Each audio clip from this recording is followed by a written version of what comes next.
ইমাম গাজ্জালি কলেজটা এত সুন্দর আর পরিবেশটা না লুকিং লাইক এ ওয়াও।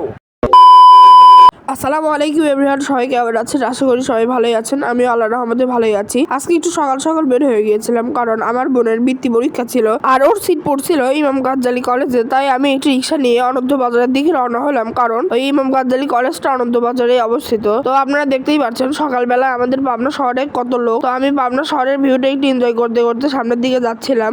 আর আমি ইদানিং কয়েকদিন ধরে আমার ভিডিওতে কোনো সাউন্ড ইউজ করতেছি না, কারণ সাউন্ড দিলে হচ্ছে কপিরাইট আসতেছে, বা যে আমি যে সাউন্ডগুলো ইউজ করতাম ওইগুলো দিলে আসলে আমার কাছে ভালো লাগতো, কিন্তু কিছু করার নাই। তাই আমি ব্যাকগ্রাউন্ড সাউন্ড দিচ্ছি না, শুধু আমার ভয়েসই দেই এখন। আর একটা কথা বলি, আমার ভয়েসটা একটু অন্যরকম লাগতে পারে কারণ আমার প্রচুর ঠান্ডা লেগেছে, তাই হয়তো একটু ভয়েসটা অন্য দিনের চেয়ে ডিফারেন্ট লাগতে পারে। সো এই বিষয়টা আপনারা একটু ইগনোর করার চেষ্টা করবেন। তো এবার মূল ভিডিওতে আসি। আসলে আমারও পরীক্ষা দেওয়ার কথা ছিল কিন্তু আমি দেই নাই কারণ আমার কুয়াকাটা যাওয়ার কথা ছিল, বাট আমি সিট পাই নাই। দুঃখের বিষয়, আর কি করার। তো দেখতে দেখতে আমি ফায়ার সার্ভিসের সামনে চলে আসলাম। এটা হচ্ছে আমাদের পাবনার ফায়ার সার্ভিস। তো আসলে পাবনার অনেক জায়গায় অনেক কিছুই রয়েছে। ইনশাল্লাহ একদিন আমি শুধু আপনাদের পাবনার সকল জিনিস দেখানোর জন্য, মানে যে বিখ্যাত বিখ্যাত জিনিসগুলো আছে সেগুলো দেখানোর জন্য বের হব। তো ওইখানে গিয়ে প্রথমে আমার নাস্তা করার জন্য ফায়ার বক্সে গিয়েছিলাম। আর দুঃখ, ফায়ার বক্স বন্ধ ছিল। তো এক মুরব্বীর দোকান থেকে আমার নাস্তাটা সেরে নিতে হয়েছে সকালে। কিছুই করার নেই, ভাগ্য কখন কোথায় নিয়ে যায়। তো আমি নাস্তা করে নেই। এখানে পরোটা নিয়েছিলাম আর হচ্ছে ডাল নিয়েছিলাম। আসলে সত্যি কথা বলতে আমার কাছে ভালোই লাগছিল। এবার নাস্তাটা শেষ করে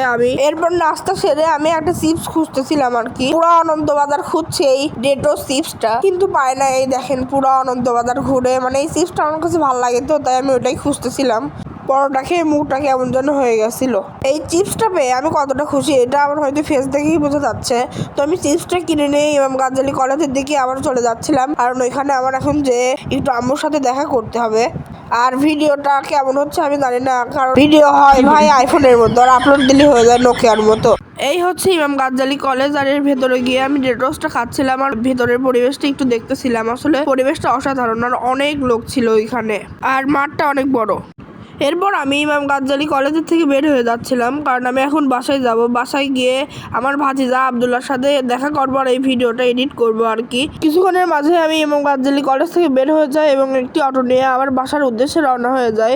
আর অটোওয়ালা কাকু আমাকে করছে কি যে, বেটা তুমি কি আমাকে ভিডিও করতেছো? আসলে কাকুর সাথে একটু আমার মনের কষ্টটা শেয়ার করতেছিলাম। আমার এলাকার সবাই গেছে কুয়াকাটায় আর আমি পাবনায় ঘুরতেছি। কাকু করছে কি আমি 2004 সালে কুয়াকাটা ঘুরে আইছি বাজার। তো যাই হোক, কাকুর সাথে কথা কয়ে ভালোই লাগলি। এবার হচ্ছে আমরা একটু আমাদের পাবনার ভিউটা এনজয় করতে করতে বাসার দিকে এগিয়ে যাচ্ছিলাম। তো কিছুক্ষণের মাঝেই আমার ভাতিজার বাসায় চলে আসি। আর আমার ভাতিজাটা কিন্তু মেলা বড় লোক, জেনে দেয়া হবি তাক কোবেন কি খাওয়ান টাকার অভাব নেই ওরে, বুঝছেন। তারপরে এই যে ওর বাড়ির সামনে চলে আইসি, এসে যে কলিং বেল দিচ্ছি, খোলে দরজা, খোলে তাড়াতাড়ি খোল দরজা। যাই হোক, দরজা খুলছিল। ওর ড্রেসটা একটু খারাপ ছিল, আর কি বড় লোকের বড় লোক, ওই দেখেন এসিও আছে।